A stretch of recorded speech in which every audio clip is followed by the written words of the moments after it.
როცა სისხლის ცილის წამება ჩვეულებრივ სიბრძნეს იქცევა, დროა აღარ ვიკითხოთ, რატო ვრცელდება ანტისემიტიზმი. პოპულარული პოდკასტერების და ამერიკული პოლიტიკური ისტებლიშმენტის დიდი ნაწილის აზრით, ისრაელი და ებრაელები პასუხისმგებელნი არიან ამის ომერიას ომში ჩათრევასა და გენოციდზეც. ეს ტყუილები იმდენად არ ხდება მთავარი დინების ნაწილი, რამდენადაც ისინი პოპულარული კულტურის დაუპირისპირებელ ტროპებად იქცევენ. მიუხედავად ამისა, ებრაული სამყაროს დიდი ნაწილი მაინც დარწმუნებულია, რომ თუ ყველას დაარწმუნებენ მშვიდობიან თანაცხოვრებაში, 7 ოქტომბრის შემდეგ ანტისემიტიზმის ტალღა შეიძლება გაქრეს. დღეს გადაცემა ფიქრი ორჯერში ჩვენ ღრმად ვიკვლევთ ებრაელთა სიძულვილის ზრდის წყაროებს, რათა ვკითხოთ, რატომ ვერ ახერხებენ ამ პრობლემის მოგვარებას ისინი, ვინც ამტკიცებს, რომ სურთ რამე გააკეთონ, და ის ორგანიზაციები, რომლებიც ებრაელების დაცვაზე არიან პასუხისმგებელნი.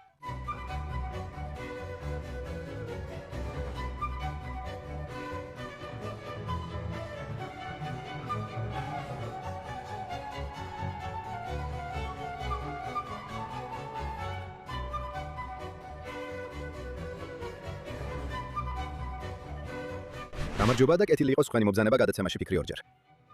როდესაც ანტისემიტიზმი ვრცელდება როგორც მარცხნივ, ისე მარჯვნივ, დროა ებრაელებმა შეწყვიტონ. ეცადონ აუხსნან ებრაელთა მოძულეებს, რატომ ცდებიან ისინი. ებრაელების წინააღმდეგ მიკერძოების გავრცელება მარცხენა ფლანგზე ჩვეულებრივ მოვლენად იქცა ისრაელის კრიტიკის ან სიონიზმის წინააღმდეგობის საფარქვეში. საგანმანათლებლო სისტემა, სკოლებიდან კოლეჯებსა და უნივერსიტეტებამდე, ძირითადად პროგრესისტებმა ჩაიგდეს ხელში, რომლებმაც ხელილი შეუწყეს მავნე მემარცხენე თეორიების გავრცელებას რასის შესახებ, რომლებიც ებრაელებსა და ისრაელებს თეთრ დამთრგუნველებად მოიხსენიებენ. მათ პოპულარულ კულტურაზეც ისეთივე მტკიცე გავლენა აქვთ. ამასობაში ანტიციონისტი ებრაელები დაბნეულ ებრაულ საზოგადოებას თავს ესხმიან თავიანთი პოზიციებიდან წამყვან ლიბერალურ მედია საშუალებებში, რომლებმაც ნორმად აქციეს 7 ოქტომბრის შემდეგ ანტისემიტიზმის ზრდა. ამავე დროს უკიდურეს მემარჯვენეებში ხმაურიანი უმცირესობა ისეთივე საზიზღარ სისხლის ცილის წამებებსა და შეთქმულების თეორიებს ავრცელებს, რომლებიც მიზნად ისახავს დემონიზაციას. არა მხოლოდ ისრაელსა და მის პრემიერ-მინისტრს, არამედ ყველას, ვინც ებრაულ სახელმწიფოს უჭერს მხარს, იქნება ეს ებრაელი თუ ქრისტიანი.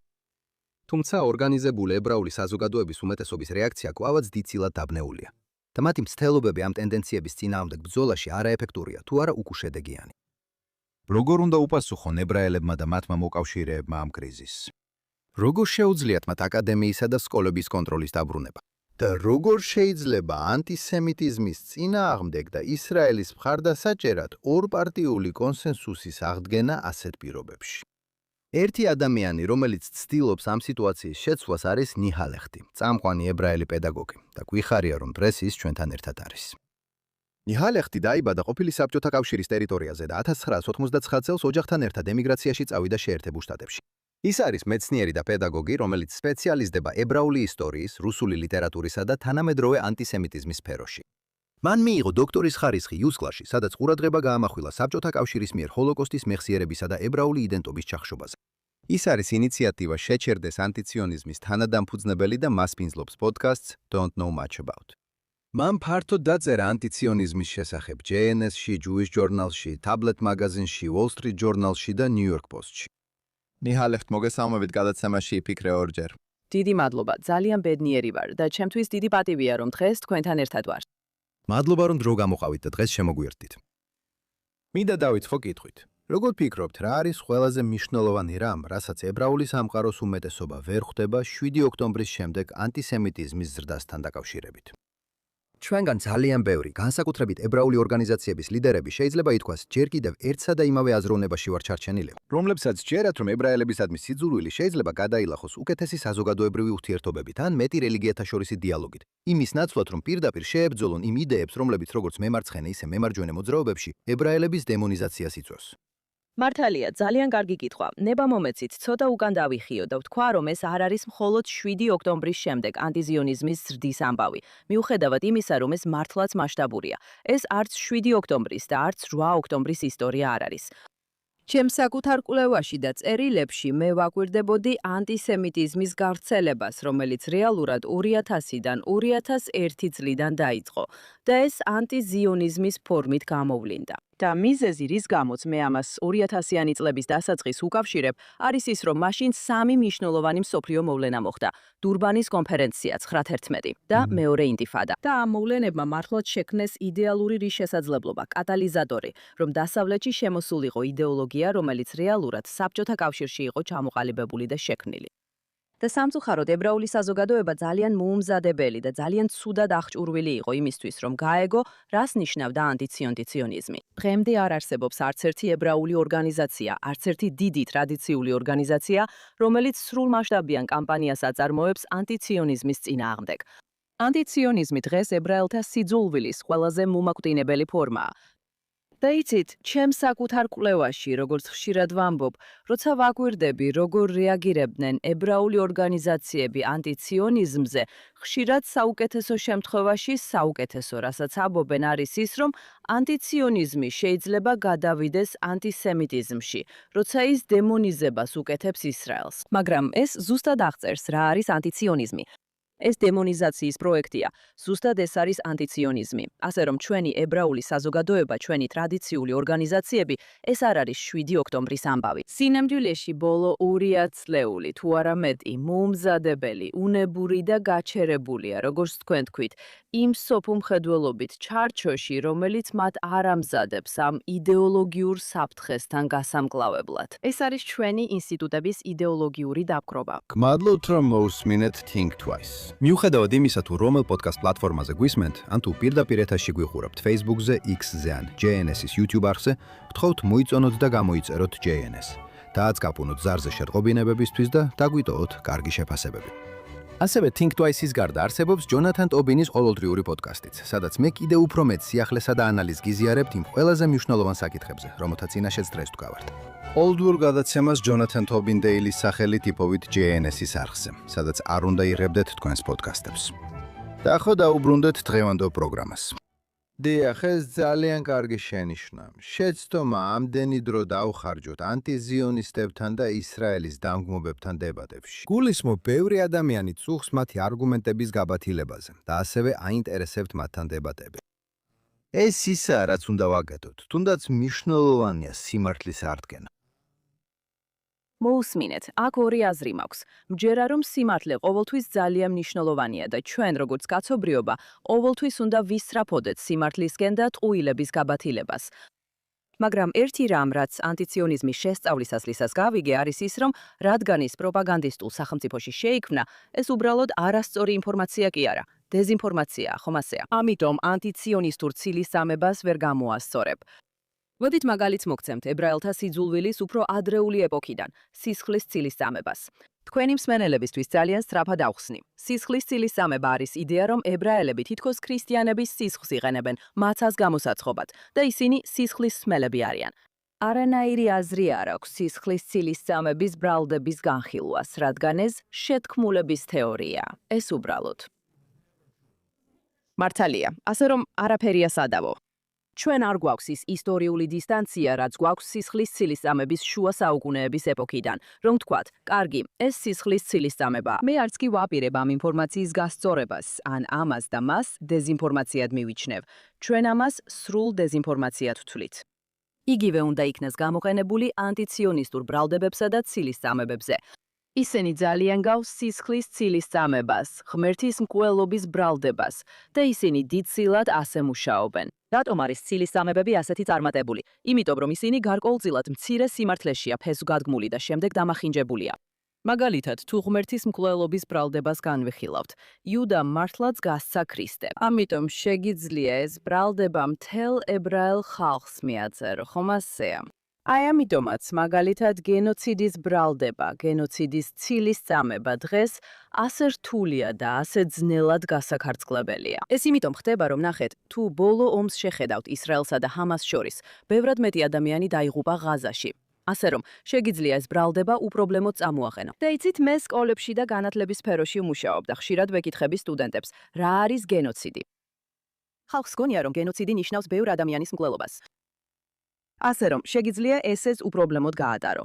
ასე რომ, არანაირი მიზეზი არ არის, რომ ამ ანტიზიონისტებთან დებატებში შევიდე. ამავე დროს, როგორც თქვი, მე ორ აზრზე ვარ. მართლა მჯერა, რომ სიმართლე ძალიან მნიშვნელოვანია და არ უნდა დავთმოთ ეს. იცით, ის იდეა, რომ უნდა ვცდილობდეთ სიმართლის თქმას. მაგრამ ამავე დროს უნდა გაიგოთ, რომ ეს ცილისწამებები არ რეაგირებენ გამოსწორებაზე. ისინი ფაქტობრივ შესწორებებს არ ეხმაურებიან. რას გამოიხმაურებიან ისინი? საზღვრებს. ამბობთ ზუსტად ისე, როგორც სისხლის ცილისწამების შემთხვევაში. თქვენ ასახელებთ ამას და ქმნით საზღვარს.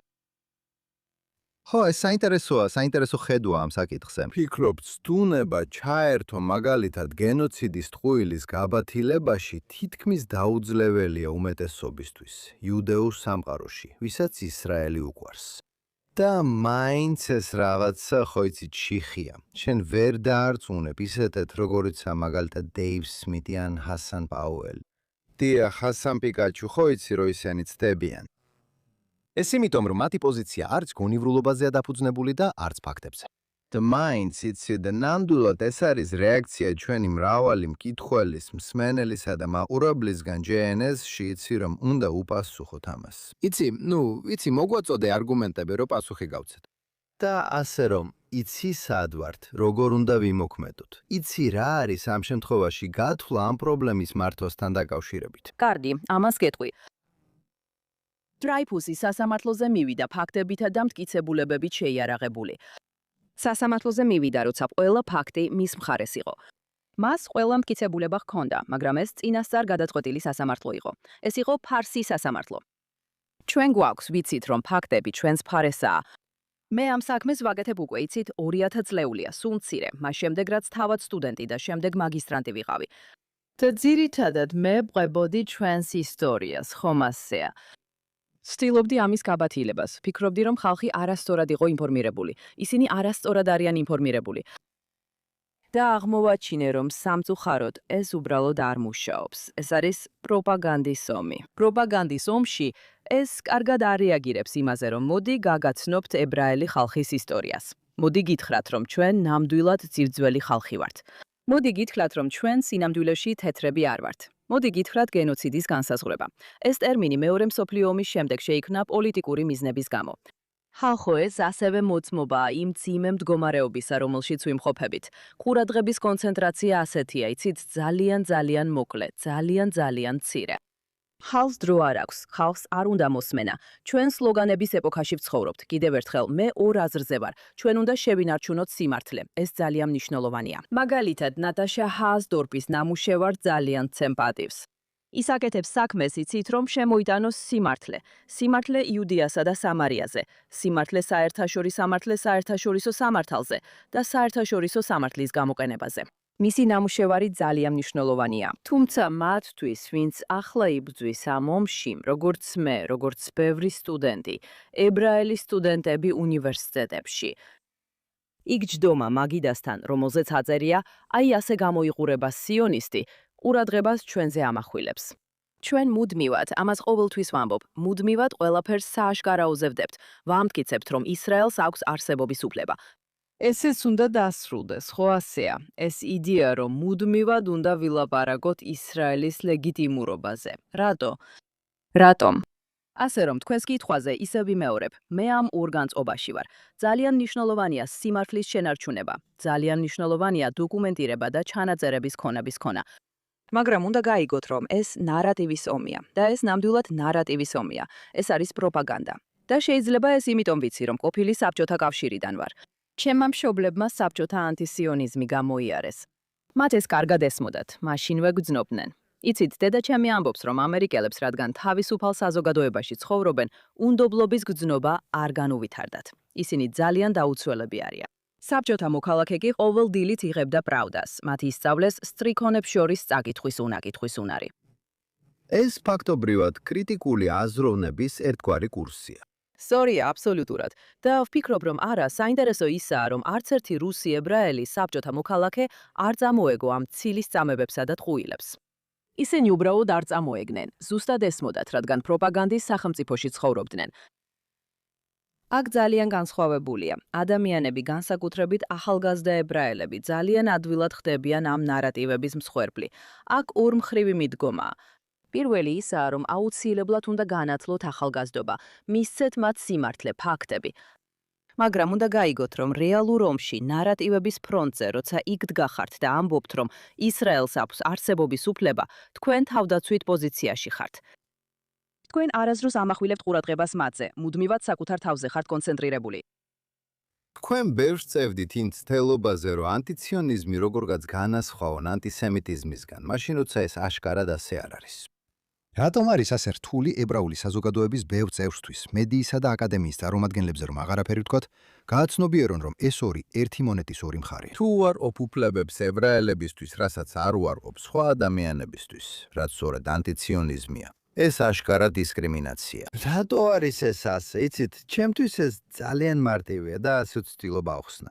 რატო არის ასე რთული ამაში ხალხის დარწმუნება? მე ვფიქრობ, რომ ამაში სხვების დარწმუნება მართლაც რთულია, რადგან ამერიკელ ებრაელებს მხოლოდ ერთი მოდელი აქვთ ებრაელთა სიძულვილის გასაგებად და ეს არის ჰოლოკოსტი. იცი, მგონი ჯოელ კელნერი ამას ერთის მაგალითს უწოდებს. მან სტატია დაწერა ჟურნალ სორში სახელწოდებებით ამერიკული ანტიციონიზმი და იქ გამოავლინა რაღაც, რასაც ერთის მაგალითის პრობლემა უწოდა. რაც იმას ნიშნავს, რომ ამერიკელი ებრაელები ანტისემიტიზმს ზოგადად აღიქვამენ ჰოლოკოსტის პრიზმით. და როცა ჰოლოკოსტს უყურებს, საქმე ეხება სხვა დაგმას, განტევების ვაცად ქცევას, რასობრივ არასრულფასოვნებას, იდეას, რომ ებრაელები მართავენ მსოფლიოს. სვასტიკა ცუდია, ჰაილ ჰიტლერი ცუდია. ისინი ძალიან კარგად არიან მომზადებულები ამის დაგმობისთვის, მაგრამ იცით, ანტიზიონიზმი იგივე ფორმას არ იღებს. ჩვენ ვიცით, რომ ეს მუტირებადი ვირუსია. რობერტ ვისტრიჩმა თქვა ეს ანტისემიტიზმის დიდი ისტორიკოსმა, დიდმა რაბინმა იონათან საქსმაც ისაუბრა იმაზე, რომ ეს სიძულვილი ძალიან რთული სიძულვილია. მას შეუძლია მუტაცია. იცით, მე შევიმუშავე რაღაც, რასაც სამეფოქიანი ჩარჩო ეწოდება, რაც ასეთია. ამეხსენით ეს. დიახ, ასე რომ ძირითადად ებრაელების სიძულვილი შეიძლება გავიგოთ როგორც სამი განსხვავებული ეპოქა: ანტიიუდაიზმი, ანტისემიტიზმი და ანტიზიონიზმი. ისინი ყველა დემონიზაციის პროექტის ნაწილია. და ეს არის კითხვა, როგორ ახდენ მთელი ხალხის დემონიზებას. საქმე არ არის იმაში, რომ ებრაელები იცვლებიან, საქმე იმაშია, რომ მორალი, ანუ ის, რასაც საზოგადოება მორალურად მიიჩნევს, მუდმივად იცვლება. და ჩვენ მუდმივად გვაყენებენ ისე, თითქოს მორალის დამღოები ვიყოთ. ასე რომ ანტიიუდაიზმის ეპოქაში ებრაელი წარმოედგინათ როგორც ბოროტ მოქმედი, ანტიქრისტე, რადგან ქრისტიანობა იყო მორალურად დომინანტური. მსოფლიოში მორალური ცვლილება მოხდა ანტისემიტიზმის ეპოქაში, განმანათლებლობის შემდეგ. მორალი, ვიცი, ახლა ეს ძალიან უცნაურად ჟღერს ჩვენთვის. მაშინ რასობრივი მეცნიერების გარშემო ესმოდათ და ადამიანების კატეგორიზაცია რასობრივი ნიშნებით პროგრესულად მიიჩნეოდა. ასე რომ ებრაელი კიდევ ერთხელ აღმოჩნდა ბოროტმოქმედის როლში, ამჯერად რასის სისუფთავის დარღვევით. საჭირო გახდა უზარმაზარი კატასტროფა, ჰოლოკოსტი, რომ მომხდარიყო მორალური გადახალისება. და ჰოლოკოსტის შემდეგ გაჩნდა ახალი მორალი, ადამიანის უფლებების დაფუძნება. აბა როგორ არღვევ ადამიანის უფლებებს? გენოციდი, აპარტეიდი, კოლონიალიზმი და სწორედ ამ მდგომარეობაშია დღეს ებრაელი ისრაელთან მიმართებაში. და მიზეზი, რის გამოც ბევრს უჭირს ამის ხმამაღლა თქმა ისაა, რომ ანტისემიტიზმის გაგების ინტერპრეტაციულმა პრიზმამ თითქოს შეაფერხა ისინი. იმიტომ რომ მათ მხოლოდ ერთი მაგალითი ესმით, რაც ანტისემიტიზმის მეორე ეპოქაა. ისინი იტყვიან, კარგი, თუ ებრაელი გამოსახულია დიდი ცხვირით, თუ ებრაელი გამოსახულია როგორც მავნებელი ან ობობა, ჩვენ ვიცით, რომ ეს ანტისემიტიზმია. მათ არ იციან რა ქნან, როცა ისრაელი გამოსახულია როგორც დემონი. დღევანდელი დემონი რა არის? თეთრკანიანთა უზენაესობა, რასიზმი, ნაციზმი, ფაშიზმი, აპარტეიდი. ჩვენ ებრაელების მოვალეობაა გავიაზროთ, რომ საჭიროა პარადიგმის შეცვლა იმაში, თუ როგორ ვუყურებთ ებრაელთა სიძულვილს.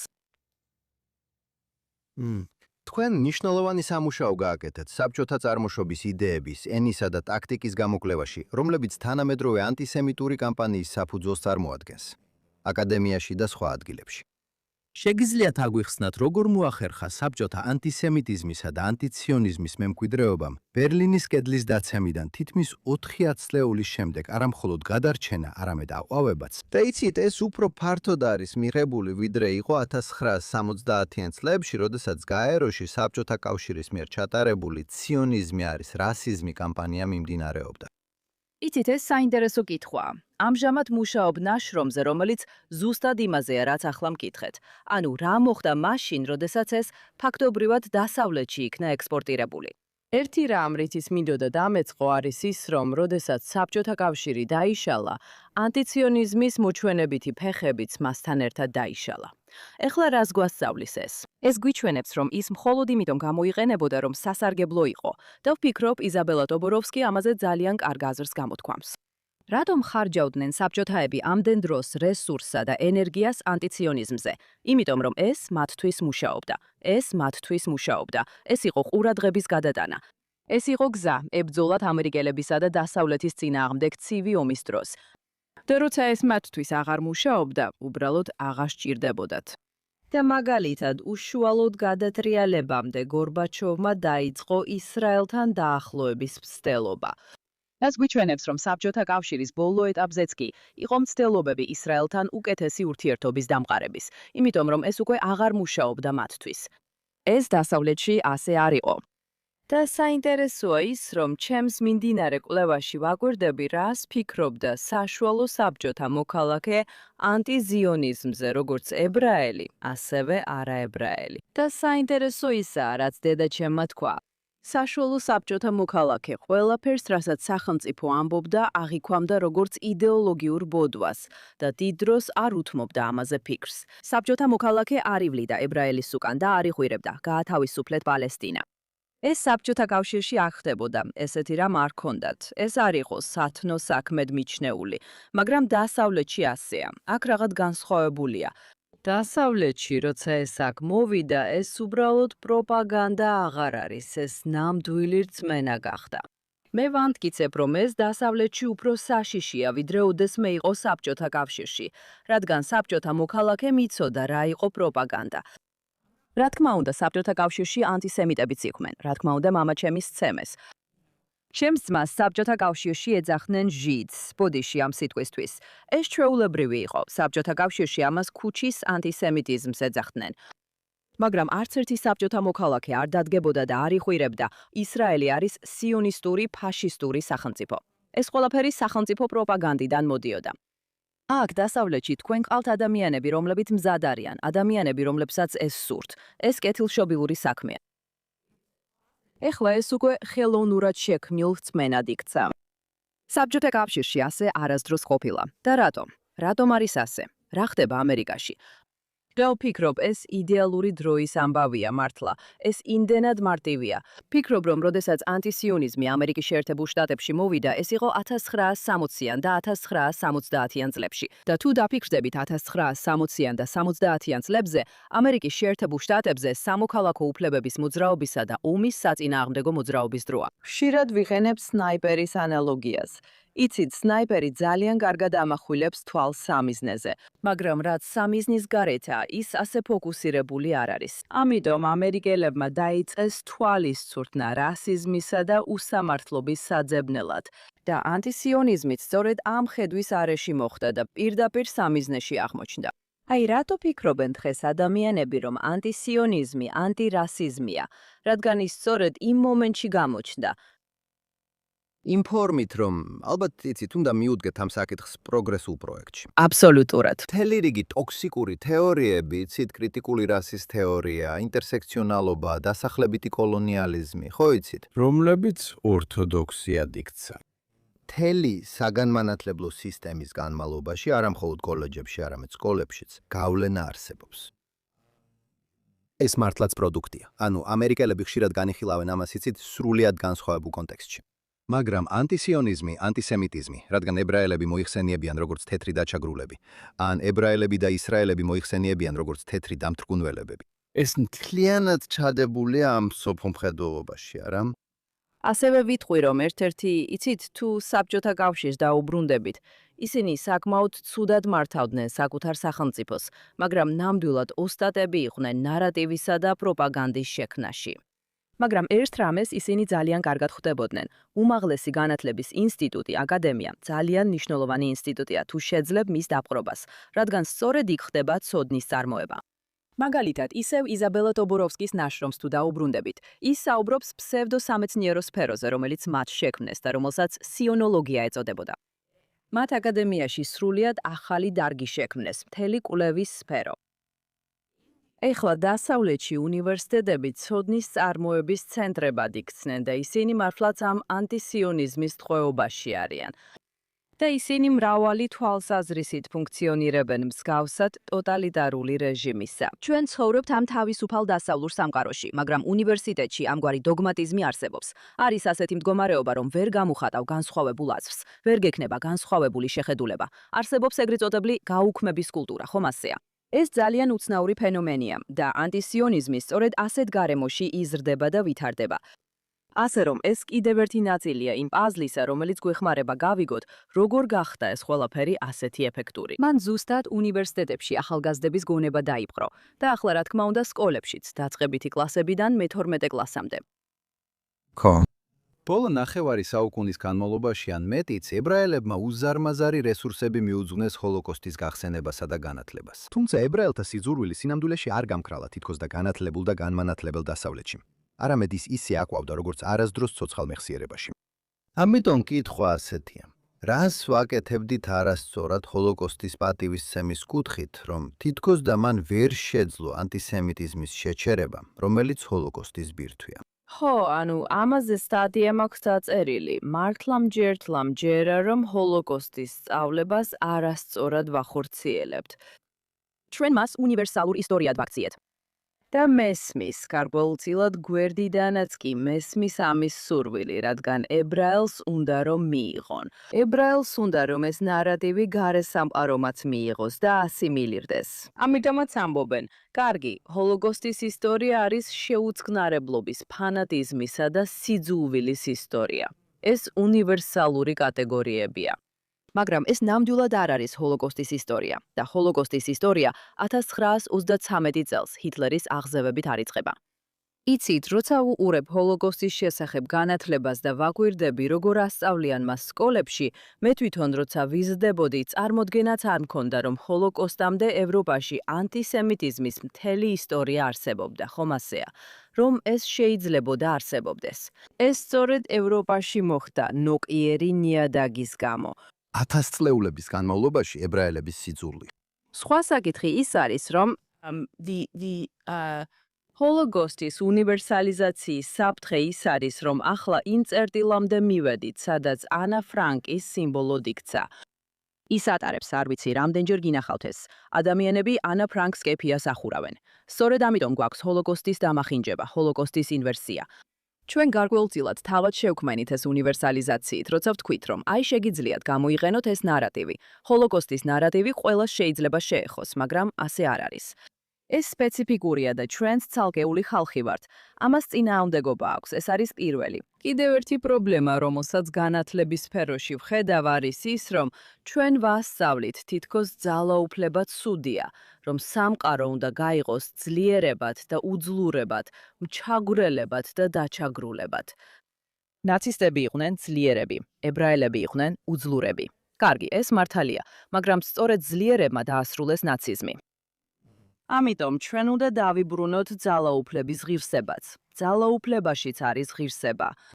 ისრაელი არის მაგალითი ძლიერი სახელმწიფოსი, რომელიც ასევე ეთიკური სახელმწიფოა. დიახ, ვფიქრობ ეს სრულიად მართალია და უნივერსალიზაციისკენ სწრაფვა ნაწილობრივ მიმაჩნია, რომ ეს საქები მისწრაფება იყო. როგორ შეგვიძლია ვისწავლოთ ამ მაგალითიდან, რომ გამოვასწოროთ ყველა უსამართლობა?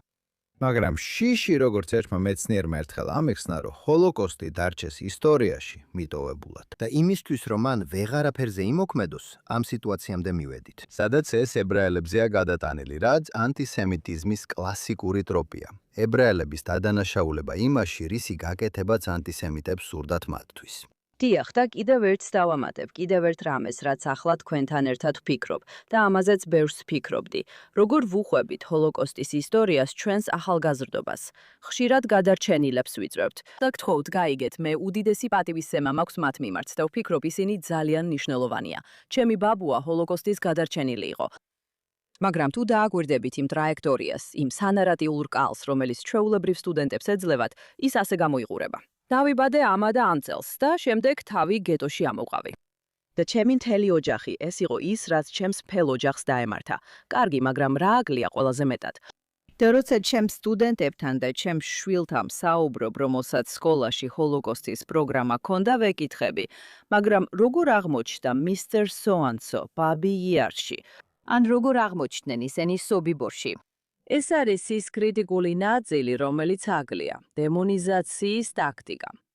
რადგან სწორედ ასეა დღეს ანტიზიონისტურ ეპოქაში დემონიზაციის ციკლში ვიმყოფებით. მაგრამ ის გზა, რომლითაც ჰოლოკოსტის შესახებ ვასწავლით, თითქოს ვაცდენთ ყველაზე მნიშვნელოვან ნაწილს. ჰოლოკოსტის მთავარი ნაწილი ისაა, რომ ჰიტლერი მოდის ხელებებაში 1933 წელს, ებრაელების სისტემური მკვლელობა კი იწყება 1941-ში. რა ხდება ამ 8 წლის განმავლობაში? რაც ნამდვილად გვაკლია, ესაა სიღმისეული გააზრება, როგორ ახერხებენ ადამიანების სხვა ჯგუფის დემონიზებას და კონკრეტულად, როგორ ახდენენ ებრაელების დემონიზებას. ეს ასევე აგლია იმ გზას, როგორაც ჰოლოკოსტს ვასწავლით. ხშირად უყვებით ამ ისტორიებს, რადგან ემოციებით ვართ სავსე და რა თქმა უნდა ეს მუშაობს. და ვერ ეტყვი ჰოლოკოსტიდან გადარჩენილს, გთხოვ, ეს თქვი, მათთვის ვერ დაწერ სცენარს. რა თქმა უნდა. მაგრამ სწორედ აქ უნდა ჩაერთონ პედაგოგები და გააკეთონ ძალიან მნიშვნელოვანი საქმე, დაეხმარონ სტუდენტებს დემონიზაციის გააზრებაში. რადგან ჩემს სამეტაპიან ჩარჩოში იქნება ეს ანტიიუდაიზმი, ანტისემიტიზმი თუ ანტიციონიზმი, რაც სამივეს აერთიანებს არის ის, რომ სინამდვილეში ებრაელთა სიძულვილი დემონიზაციის პროექტია. და ძირითადად, რასაც არ უნდა მივიჩნევდეთ მორალურად, ამბობენ, რომ ებრაელი არ ღვევს ამ მორალს. ეს არის მთავარი არსი. და ცილისწამებები. თითოეულ ეპოქას აქვს თავისი სპეციფიკური ცილისწამებები, რომლებიც გამოიყენება ებრაელების დემონიზებისთვის. ეს ცილისწამებები ფაქტობრივად დემონიზაციის გადამტანი მექანიზმია. დიახ, ეს აჩენს მნიშვნელოვან კითხვას, რომელზეც მარტივი პასუხი არ არსებობს. მაშინ საერთოდ როგორ უნდა მიუდგეთ ჰოლოკოსტის განათლების საკითხს? რადგან აშკარად ჩავფლავდით, იცით, როგორც საზოგადოება ვფიქრობ, დიდწილად ჩავფლავდით მისი უნივერსალიზაციის გამო. იცით, არ გსურთ ჰოლოკოსტის ხსოვნისადმი ნაკლები ყურადღება და რესურსი დაუთმოთ. მაგრამ იცით, თუ არასწორად ვაკეთებთ, როგორ შევცვალოთ მიმართულება, რომ სწორად გავაკეთოთ? განსაკუთრებით 7 ოქტომბრის შემდეგ, როცა ცით თუ ასე ძალიან არის ყურადღება გამახვილებული, ასე ძალიან ბევრს არაებრაული სამყარო რაც იცნობს. ებრაელებზე ყურადღება იმდენად ჰოლოკოსტია გამახვილებული, რომ მათ მოუმზადებლად დატოვა იმის გასაგებად, თუ რა გაგრძელებაა წარსულის ებრაელთა სიძულულსა და დღევანდელ ებრაელთა სიძულულს შორის. დიახ, ეს ძალიან მნიშვნელოვანი კითხვაა. დაახლოებით 1 წლის წინ მე მონაწილეობა მივიღე პანელში, რომელიც ეხებოდა ანა ფრანკის გამოფენას ნიუ-იორკში, ებრაული ისტორიის ცენტრში. და ერთ-ერთი პანელის მონაწილე ძალიან აღფრთოვანებული იყო და თქვა, იცით, ანა ფრანკის დღიური თარგმნილია დაახლოებით 70-ზე მეტ ენაზე. შეგიძლიათ წარმოიდგინოთ, რა საოცარია, თქვა პანელის მონაწილემ, რომ გოგონა ტაილანდში შეუძლია წაიკითხოს ანა ფრანკის ისტორია. მე კი ამას შევეწინააღმდეგე და ვთქვი, მაგრამ რატომ? რატო უნდა იყოს ამ ადამიანს ტაილანდში, რატო უნდა იყოს მათი ერთადერთი შეხება ებრაულ ისტორიასთან, ებრაელის ისტორია, რომელიც კვდება. გულისხმობ, ეს დარა ჰორნის იდეაა ბევრ მხრივ, არა? ხალხს უყვარს მკვდარი ებრაელები, ხო? რატომ ვერ გაიგოს ეს ადამიანი ტაილანდში, ბაილანდში ბარ კოხბას შესახებ? ასე რომ ესეც საკმაოდ საინტერესოა. და მინდა ცოტა დავფიქრდე იმაზე, რატო არის, რომ ეს ერთადერთი პარადიგმაა, ერთადერთი ისტორია, რაც არა იუდეველს აქვს იუდეველზე, ხომ ასეა? რა თქმა უნდა, მნიშვნელოვანია, რომ დღევანდელ კულტურაში მსხვერპლი იყო, იცი, გაძლევს კაპიტალს, რაც შეიძლება ადრე ასე არ ყოფილიყო. ყველას უნდა იყოს მსხვერპლი, ყველას ეს უნდა. და ვფიქრობ, იუდეველები ამას ეჭიდებიან. ზუსტად ისე როგორც იცი არიან იუდეველები, რომლებიც რეაგირებენ მათ მიმართ არსებულ დისკრიმინაციაზე, რაც მოდის იმ ტოქსიკური მემარცხენე თეორიებიდან, რაზეც ადრე ვილაპარაკეთ, მაგალითად DEI-დან. და ამბობენ, რატოა შეგვიძლია ჩვენს ჩავერთოთ ამაში. მაგრამ რა თქმა უნდა ეს არ მუშაობს. არა, აბსოლუტურად არა და მე ყოველთვის ვეწინააღმდეგები ამას, ყოველთვის ვამბობ, თუ ფიქრობთ, რომ პასუხი ისაა, რომ ჩვენ უნდა ჩართოთ DEI-ში, ცდებით და ეს არის პრობლემა. ანტისემიტიზმი, ანუ ებრაელთა სიძულვილი, რეალურად ფუნქციონირებს როგორც განგაშის სიგნალი. ის ფაქტი, რომ ებრაელები არ არიან ჩართული DEI-ში, პრობლემა არ არის ის, რომ ებრაელები არ არიან ჩართული. რეალურად პრობლემა თავად DEI-ის სტრუქტურაშია და ანტისემიტიზმი სწორედ ამას მიანიშნებს. ეს არის ის, რაც ხდება. ცივილიზაციებში ეს მხოლოდ ჩემი აზრი არ არის. ანტისემიტიზმი მიანიშნებს, ეს არის განგაში, რომ მასპინძელი სხეული, ცივილიზაცია, ავადაა. ასეა, ის ავადაა. მე არ ვარ ჰოლოკოსტის განათლების წინააღმდეგი, მაგრამ თქვენ მკითხეთ, როგორ გავაკეთოთ ეს სწორად. და მე ვგულისხმობ, შემიძლია ვთქვა, რას არ ვაკეთებთ, მაგრამ ვფიქრობ, რაც ნამდვილად არ უნდა გავაკეთოთ არის ის, რომ არ უნდა მივიჩნიოთ ეს როგორც ერთი კონკრეტული მოვლენა, რომელსაც აქვს დასაწყისი და დასასრული. არა, ეს უფრო დიდი ებრაული ისტორიის ნაწილია. თუ ებრაელები მხოლოდ ჰოლოკოსტით განისაზღვრებიან. მაგალითად, იდიშის ენაზე მოსაუბრეები ჰოლოკოსტს ხურბანს უწოდებენ. ხურბანი ნიშნავს განადგურებას. რატომ გამოიყენეს ეს სიტყვა? იმიტომ, რომ ისინი სინამდვილეში პირველ ხურბანს გულისხმობენ, რაც მეორე ტაძრის განადგურებას ნიშნავს. ებრაელებისთვის, როდესაც ისინი ტრავმას იხსენებენ, ისინი ჰოლოკოსტზე არ არიან კონცენტრირებულნი. ისინი იმაზე არიან ორიენტირებულნი, რასაც სალო ბარონია წინააღმდეგებოდა, ანუ ებრაული ისტორიის ამ სევდიან ნარატივზე. მაგრამ ეს ბევრ შემთხვევაში მართლაც სევდიანი ნარატივია. ახლა, მინდა ცოტა შეგეწინააღმდეგო იმაზე, რაც თქვი, თუმცა შეიძლება არასწორად გაგიგე. დიახ, მართალი ხარ, მსხვერპლად ყოფნაში ნამდვილად არის სარგებელი. მაგრამ მე სინამდვილეში ვფიქრობ, რომ ებრაელები ერთ-ერთი მიზეზი, რის გამოც ებრაელებს ასე ძალიან სძულთ, არის ის, რომ ჩვენ მხოლოდ გადარჩენით არ შემოვიფარგლებით, ჩვენ წარმატებას ვაღწევთ. რა თქმა უნდა. ჩვენ არ სხედვართ და არ ვიქცევით მსხვერპლის როლში. და ვფიქრობ, ეს საშინელი რამეა. ვფიქრობ, სწორედ ეს ახასიათებს ისრაელს. ის არ იძირება მსხვერპლის ისტორიაში, ის იძირება წარმატების ისტორიაში. და ეს რთულია, შეიძლება მსოფლიო მზად არ არის. ერთხელ მყავდა სტუდენტი, რომელმაც თქვა, მგონია მსოფლიო მზად არ არის ისრაელისთვის და მე ვკითხე, რას გულისხმობ? რატომ არ არის მსოფლიო მზად ისრაელისთვის? და სტუდენტმა მითხრა, იმიტომ რომ მსოფლიო ძალიან უყვარს მსხვერპლები და ისრაელი ამას ცდება. ისრაელს არ უნდა იყოს მსხვერპლი. ვფიქრობ, ეს ძალიან ღრმა დაკვირვება იყო. და ვფიქრობ, ეს ნაწილობრივ ერთ-ერთი მიზეზია, ხომ იცით, ჩემი სტუდენტები ყოველთვის მეკითხებიან, რატომ არსებობს ანტისემიტიზმი, რატომ სძულთ ებრაელები. იცით, ეს ისეთივე მარტივია, როგორც ის, რომ ებრაელი ხალხი ჩვენ ვართ, ხო იცით? ჩვენ ცალკე ხალხი ვართ, ვენ ცალკე ხალხი ვართ. ამ კადოში ხშირად მოიხსენიება როგორც წმინდა ხალხი, მაგრამ კადოში ასევე ნიშნავს განცალკევებულს, ხომ ასეა? ჰავდალა, განცალკევება.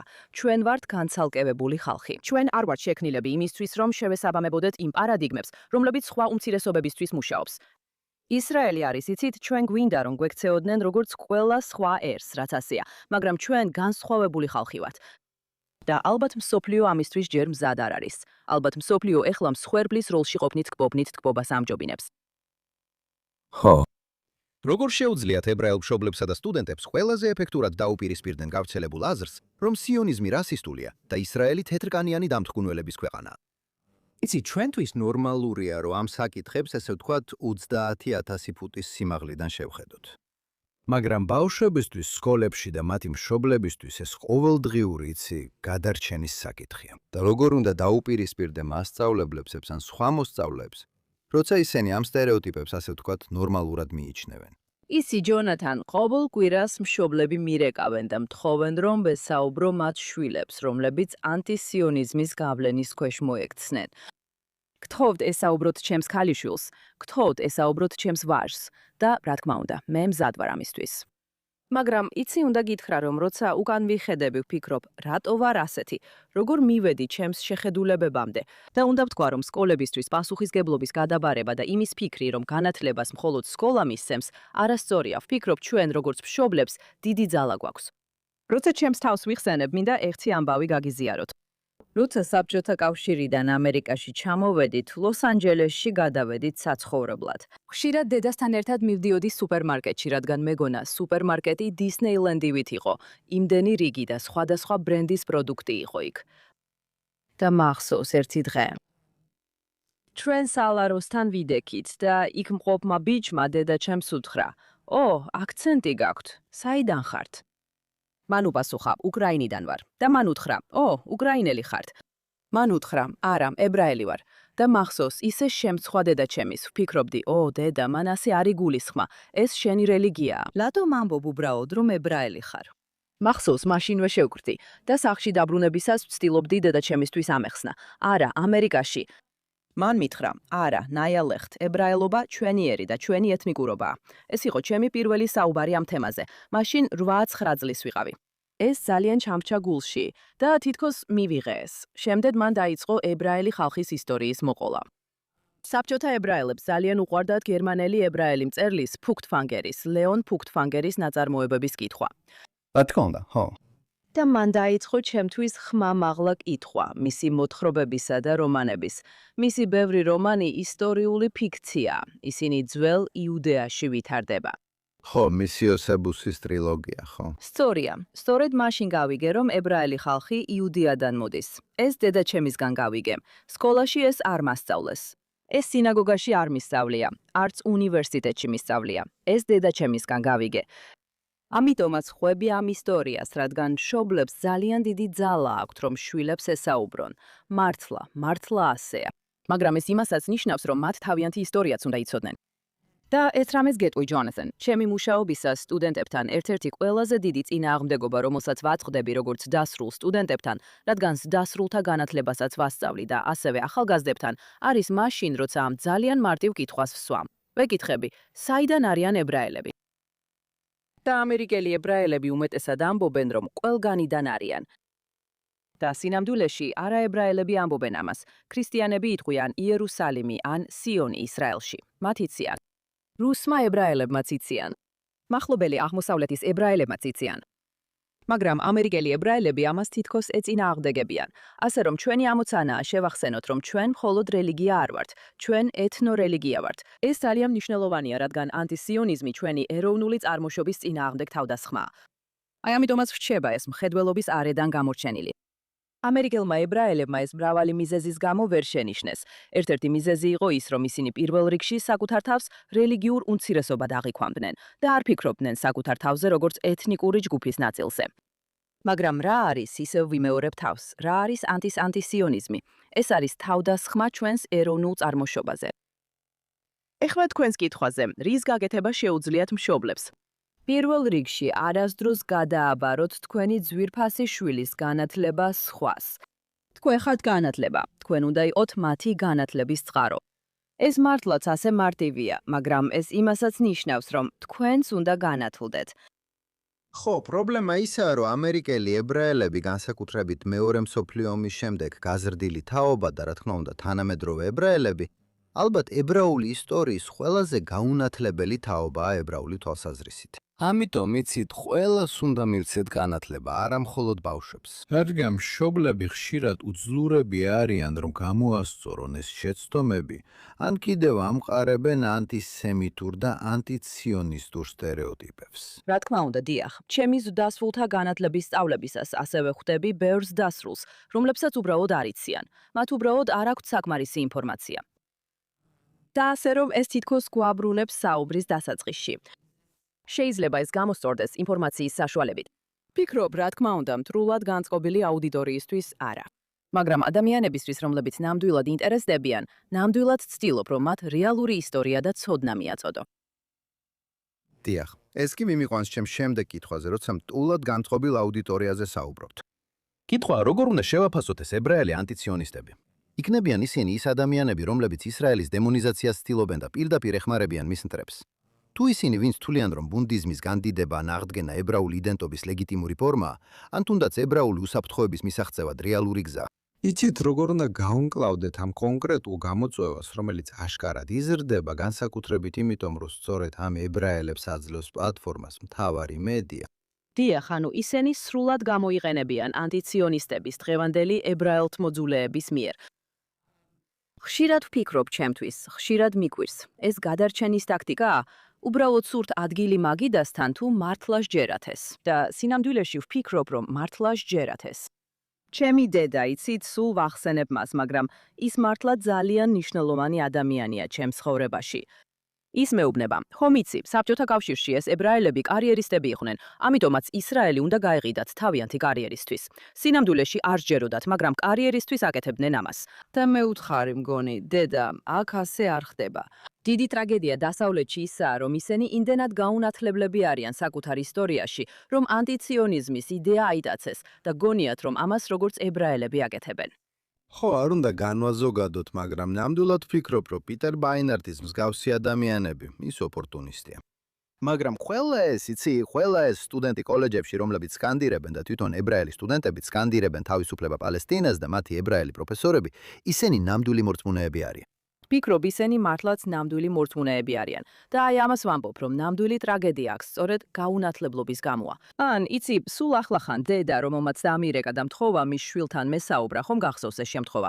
ასევე არსებობს სოციალური ზეწოლაც, რადგან მისი ყველა მეგობარი ამაშია ჩართული. ისინი ფიქრობენ, რომ ისრაელი არის ცოდვილი, ცოდვაში დაბადებული, კოლონიური დამხრობელი, კოლონიური რასისტული სახელმწიფო. და იცი, როცა ახალგაზრდა ხარ, უბრალოდ გინდა, რომ სხვებს დაემსგავსო. მაგრამ რაც მინდა ვუთხრა თქვენს მსმენელებს და მაყურებლებს არის ის, რომ ეს არ უნდა დააფრთხოს ან დაარწმუნოს ადამიანები, რომ ასე იფიქრონ. თუ ებრაელები ამაში მონაწილეობენ, ეს ნიშნავს, რომ ამას რაღაც ლეგიტიმაცია აქვს. მაგალითად, ამერიკაში უმეტესობა ებრაელებისა შაბათს არ იცავს. ამერიკაში ებრაელი მამაკაცების უმეტესობა კიპას არ ატარებს, ხომ ასეა. თუმცა, ხომ იცით, ჩვენ ყველამ ვიცით. და ისინი მიხვდებიან, რომ თუ მიდიხარ და ებრაელ მამაკაცს თავს ესხმი, კიპას ახტი და აფურთხებ მას, ამას გაიგებდი. ეს ანტისემიტიზმის აქტია, მიუხედავად იმისა, რომ ამერიკაში ებრაელთა უმეტესობა, ებრაელი მამაკაცების უმეტესობა კიპას არ ატარებს. ამიტომ, მხოლოდ იმიტომ, რომ რამდენიმე ყავს, სინამდვილეში ძალიან ცოტაა, მაგრამ უბრალოდ ძალიან ხმაურიანები არიან. ებრაელები, რომლებიც ანტიციონისტები არიან, არ უნდა განიხილებოდნენ სხვანაირად, ვიდრე ისინი, ვინც ამბობს, რომ თორა ჩემთვის ბევრს არ ნიშნავს, მაგრამ თუ წახვალ და თორას შეურაცხყოფ, ეს ანტისემიტიზმის აქტია. მართალია, მაგრამ ეს ასევე აჩენს კითხვას, რამდენად დიდია ებრაული სივრცე. ფიქრობ, ჩვენ მოკლედ შევეხეთ იმას, თუ როგორ მთავარ ებრაულ ორგანიზაციებს არ გამოსდით ანტისემიტიზმთან ბრძოლა. მათგან ბევრს ინსტინქტურად არ უნდა, რომ ანტიციონისტები ებრაულ საზოგადოებას ან საზოგადოებრივ პლატფორმებს გამოაცილონ. მაგრამ ჩემი პასუხი ამაზე ის არის, რომ თუ ებრაელები არაფრისთვის არ დგანან, მაშინ აღარაფერი რჩება. მაშინ ისინი არაფერს წარმოადგენენ. ხვდები. მაგრამ იცით რა, ჩემმა გამოცდილებამ ასევე მაჩვენა, რომ ამ დიდმა ებრაულმა ტრადიციულმა ორგანიზაციებმა საკმაოდ დიდი ადგილი დაუთმეს ებრაელ ანტიციონისტებს, მაგრამ ისინი ძლიერ დაუფარავ ციონისტებს არ აერთიანებენ. სრულიად მართალია. სრულიად მართალია. მათი მთელი ინკლუზიურობა და ტოლერანტობა. მაგალითად, მე პირადად მიწას ასე უწოდებ, ვამბობ იუდია და სამარია. ეს უკვე მათ ტონალობასთან წინააღმდეგობაში მაყენებს. ჩემი ტონი არასწორია. მაგრამ ებრაელი ანტიზიონისტი, რომელიც სკანდირებს თავისუფალი პალესტინა ან დასრულდეს ოკუპაცია, რატომღაც მაინც ამ დიდ ჯგუფშია ჩართული. დიახ, ეს ჩემი გამოცდილებაცაა. და რა თქმა უნდა, ეს ჩვენი სტილის სახელმძღვანელოს ნაწილია JNS-ში, მაგრამ ამას გვერდზე გადავდებთ სხვა საუბრისთვის. ანტისემიტიზმი ეხლა ორივე მხარეს, როგორც მარჯვნივ ისე მარცხნივ, ძაფრი ფორმებით არსებობს. შესაძლებელია თუ არა ბრძოლა პოლიტიკისგან გამიჯვნა იმ დროს, როცა ამდენი თანამდებობის პირი ამ საკითხით ინტერესდება. ან ანტიციონიზმზე გადასვლა, როცა ჩანს თითქოს დემოკრატიული პარტიის ბაზა ანტიციონისტებმა ჩაიგდეს ხელში. დიახ, რუთ ვაისმა წლების წინ ძალიან მნიშვნელოვანი სტატია დაწერა, სადაც ამბობს, რომ ანტისემიტიზმი ყოველთვის პოლიტიკურია და ამ მხრივ ვეთანხმები მას. ვფიქრობ, რომ ანტისემიტიზმის ბუნება ისაა, რომ მას ყოველთვის იყენებენ პოლიტიკური აქტორები იარაღად და ის ხდება გზა, რომ დაადანაშაულონ ებრაელები, გამურიცხონ ისინი, გაწმინდონ ისინი და რა თქმა უნდა, ბოლო ნაბიჯი, გაანადგურონ ებრაელები. რაც ხდება მარცხნივ და მარჯვნივ, ამას ჩვენ ცხენის ნალის თეორიას ვუწოდებთ. მაგრამ მოდი ეს ცოტა ხნით გვერდზე გადავდოთ, რაც მარცხნივ მოხდა. თავიდან ეს იყო წინა ხაზზე, პერიფერიაზე. ეს კარგად მახსოვს. ეს იყო სადღაც 2010 წელი ალბათ და ამას არავინ აპროტესტებდა, არც დემოკრატიულ პარტიაში. და საბოლოოდ რაც ხდება ისაა, რომ პერიფერია უბრალოდ ბირთვად იქცევა. სამწუხაროდ, სწორედ ეს ხდება ახლა მემარჯვენეებში. ჩვენ გვყავს ხმამაღალი მარგინალური ხმები. და ისინი დისციპლინაში უნდა მოაქციონ. მათ მემარცხენეები კი არა, მემარჯვენეები უნდა ამხელდნენ. მათ მემარჯვენე პოლიტიკოსები უნდა ამხელდნენ, არა მხოლოდ აზრის ლიდერებმა და ჟურნალისტებმა, არამედ ისეთმა ადამიანებმა, როგორიცაა, და იცით, პრეზიდენტი ტრამპი ზოგჯერ ამბობს, რომ ანტისემიტიზმს ადგილი არ აქვს ჩემს პარტიაში, მაგრამ მარტო ის არ გმარა. არა, მარკო რუბიო ამ საქმეს შესანიშნავად ართმევს თავს, მაგრამ JD Vance ასე არ იქცევა.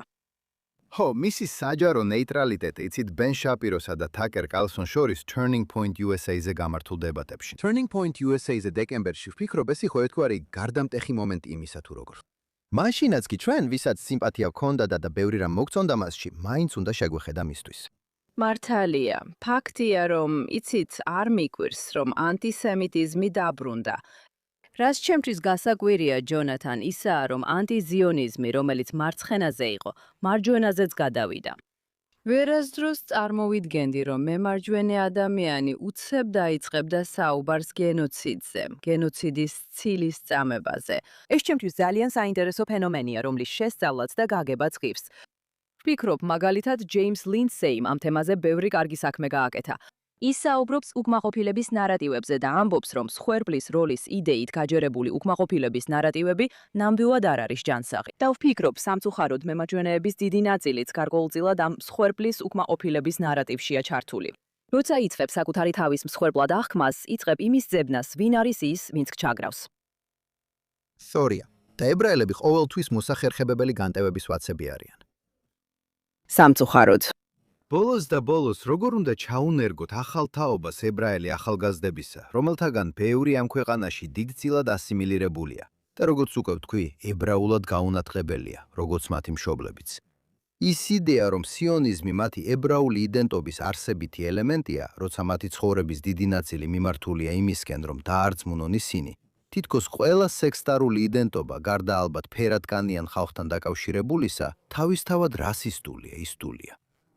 როგორ უნდა დავძლიოთ ეს?